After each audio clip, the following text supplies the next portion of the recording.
जय श्री कृष्णा, राधे राधे।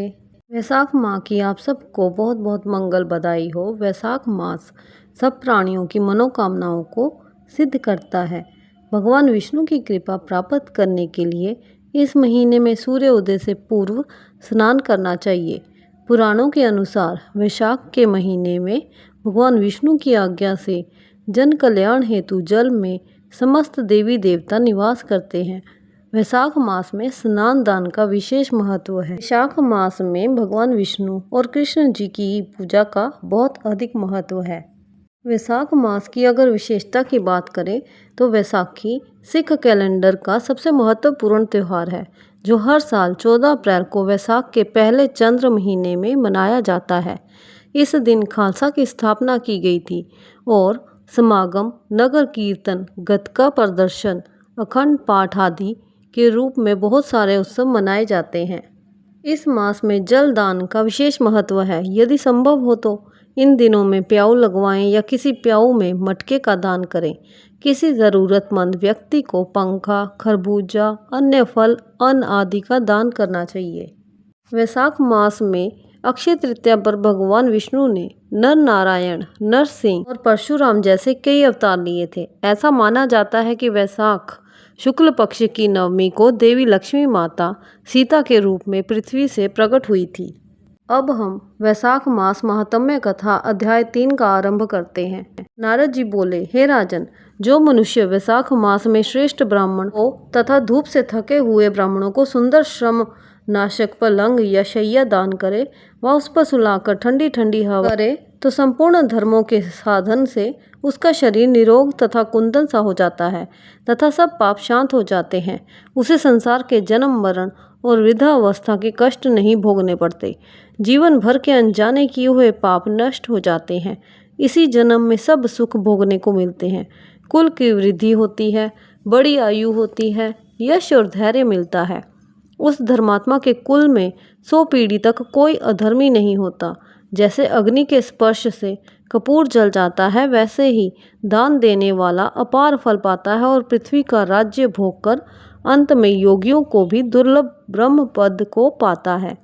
वह मनुष्य 7 जन्म तक सदा सुखी, भोगी, धर्मपरायण और विजयी होता है। तत्पश्चात अपने 7 कुल समेत मुक्त हो जाता है। वैशाख मास में चटाई अथवा किसी प्रकार का आसन, कंबल दान करने से जैसे जल में पड़ी हुई ऊन नहीं भीगती, वैसे ही संसारी जीव संसार के बंधन को नहीं प्राप्त होता है। चटाई पर सुखपूर्वक निद्रा आने से दुख और परिश्रम दूर हो जाता है। अतः इसका दान करने से अकाल मृत्यु से छूटकर 100 वर्ष तक जीवित रहता और निस्संदेह मुक्ति को प्राप्त होता है। जो मनुष्य धूप से व्याकुल ब्राह्मण को पतला वस्त्र देता है, उसकी पूर्ण आयु होती है और परलोक में परम गति मिलती है।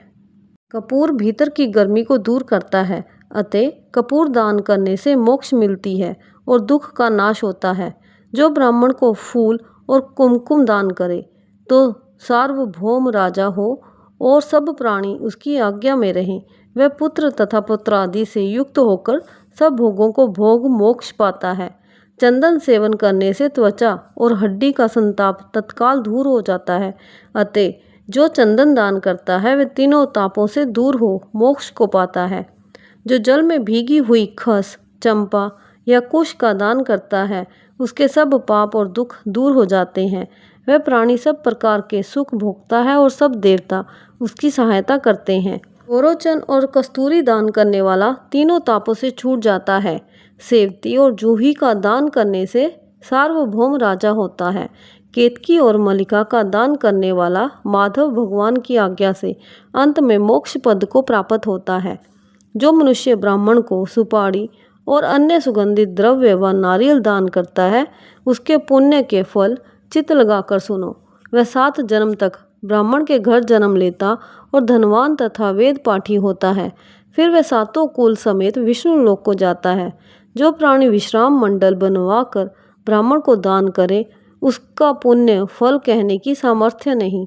जो मनुष्य छाया मंडप बनवाकर भीतर बालू बिछा उसमें प्याऊ लगा देता है, वह स्वर्ग लोक का स्वामी होता है। जो मनुष्य मार्ग में बाग बगीचा, तालाब, कुआं, बावड़ी बनवाता है वह बड़ा धर्मात्मा होता है। ये सद्धर्म ही उसके पुत्र हैं। संतानें 7 प्रकार की कही हैं। उत्तम शास्त्र का सुनना, तीर्थ यात्रा, सत्संग, जल दान, अन्न दान, पीपल का पेड़ लगाना और पुत्र होना, ये 7 प्रकार की संतानें वेद वेताओं ने कही हैं। इसलिए संतान की इच्छा करने वालों को इनमें से एक कर्म अवश्य करना चाहिए। जो मनुष्य सुपारी, नागवल्ली, कपूर और अगर सहित पान दान करता है वह निश्चय ही शारीरिक पापों से मुक्त हो धैर्य और लक्ष्मी प्राप्त करता है।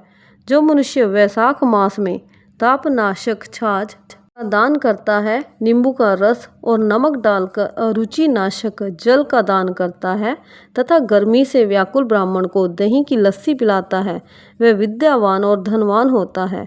उसके पुण्य का फल कहने की मेरी सामर्थ्य नहीं। जो मनुष्य चावल दान करता है उसकी बड़ी आयु होती है। जो गौ का घी दान करता है वह अश्वमेघ यज्ञ का फल प्राप्त कर विष्णु भगवान के मंदिर में आनंद पाता है। जो मेष संक्रांति में ककड़ी और गुड़ दान करता है वह सब पापों से छूट श्वेत द्वीप को जाता है। जो दिन के ताप की शांति के लिए ईख दान करता है उसको अनंत पुण्य होता है। जो सायंकाल में श्रम की शांति के लिए पने का और तथा फल का दान करता है उसके पितरों को निश्चय सुधा पान मिलता है और वह सब पापों से छूट विष्णु की सायुज्यता पाता है। जो पके आम के फल और पने का दान करता है उसके सब पाप निश्चय ही दूर हो जाते हैं। जो चैत्र की अमावस्या के दिन पीने योग्य वस्तु से भरे घड़े का दान करता है वह 100 गया श्राद्ध के बराबर है। जो इसी अमावस्या को कस्तूरी, कपूर, मल्लिका, खस आदि वस्तुओं से युक्त जल कुंभ का दान पितृस्वरों के लिए करता है उसको 96 श्राद्ध करने का पुण्य निस्संदेह प्राप्त होता है। विष्णु चालीसा। विष्णु सुनिए विनय सेवक की चितलाए, कीरत कुछ वर्णन करूं दीजे ज्ञान बताए। नमो विष्णु खरारी, कष्ट नशावन अखिल बिहारी। प्रबल जगत में शक्ति तुम्हारी, त्रिभुवन फैल रही उजियारी। सुंदर रूप मनोहर सूरत, सरल स्वभाव मोहिनी मूरत। तन पर पीताम्बर अति सोहत, वैजंती माला मनमोहत। शंख चक्र कर गदा विराजे, देखत दैत्य असुर दल भाजे। सत्य धर्म मद लोभ न गाजे, काम क्रोध मद लोभ न छाजे। संत भक्त सज्जन मनोरंजन, धनुज असुर दुष्ट दल गंजन। सुख उपजाए कष्ट सब भंजन, दोष मिटाए करत जन सज्जन। पाप काट भव सिंधु उतारण, कष्ट नाश कर भक्त उबारण। करत अनेक रूप प्रभु धारण, केवल आप भक्ति के कारण।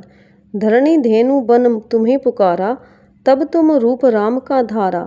भार उतार असुर दल मारा, रावण आदिक को संहारा। आप वराह रूप बनाया, हरण्याक्ष को मार गिराया। धर मत्स्य तन सिंधु बनाया, 14 रतन को निकलाया। अमिलख असुरन द्वंद मचाया, मोहिनी आप दिखाया।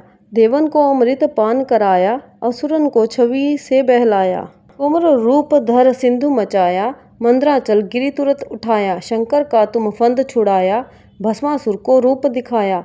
वेदन को जब असुर डुबाया, कर प्रबंध उन्हें ढूंढवाया। मोहित बनकर खलई नचाया, उसी कर से भस्म कराया। असुर जलंधर अति बलदाई, शंकर से उन कीन लड़ाई। हार पार शिव सकल बनाई, कीन सती से छल खल जाई। सुमिरन कीन तुम्हें शिवरानी, बतलाई सब विपत कहानी। तब तुम बने मुनीश्वर ज्ञानी, वृंदा की सब सुरत भुलानी। देखत 3 धनुज शैतानी, वृंदा आए तुम्हें लपटानी। हो स्पर्श धर्म क्षतिमानी, ना असुर उर शिव शैतानी। तुमने ध्रुव प्रहलाद उबारे, हिरण्याकुश आदिक खल मारे। गणिका और अजामिल तारे, बहुत भक्त भव सिंधु उतारे। हरू सकल संताप हमारे, कृपा करहु हरि सृजनहारे। देखो मैं निज दर्श तुम्हारे, दीन बंधु भक्तन हितकारे। चहत आपका सेवक दर्शन, करूं दया अपनी मधुसूदन। जानू नहीं योग्य जप पूजन, होय यज्ञ स्तुति अनुमोदन। शील दया संतोष सुलक्षण, विदित नहीं व्रत बोध विलक्षण। करूं आपका किस विधि पूजन, कुमति विलोक होत दुख भीषण। करूं प्रणाम कौन विधि सुमिरन, कौन भांति मैं करहूं समर्पण। सुरमुनि करत सदा सेवकाई, हर्षित रहत परम गति पाई। दीन दुखिन पर सदा सहाई, निज जन जान लेव अपनाई। पाप दोष संताप नशाओ, भव बंधन से मुक्त कराओ।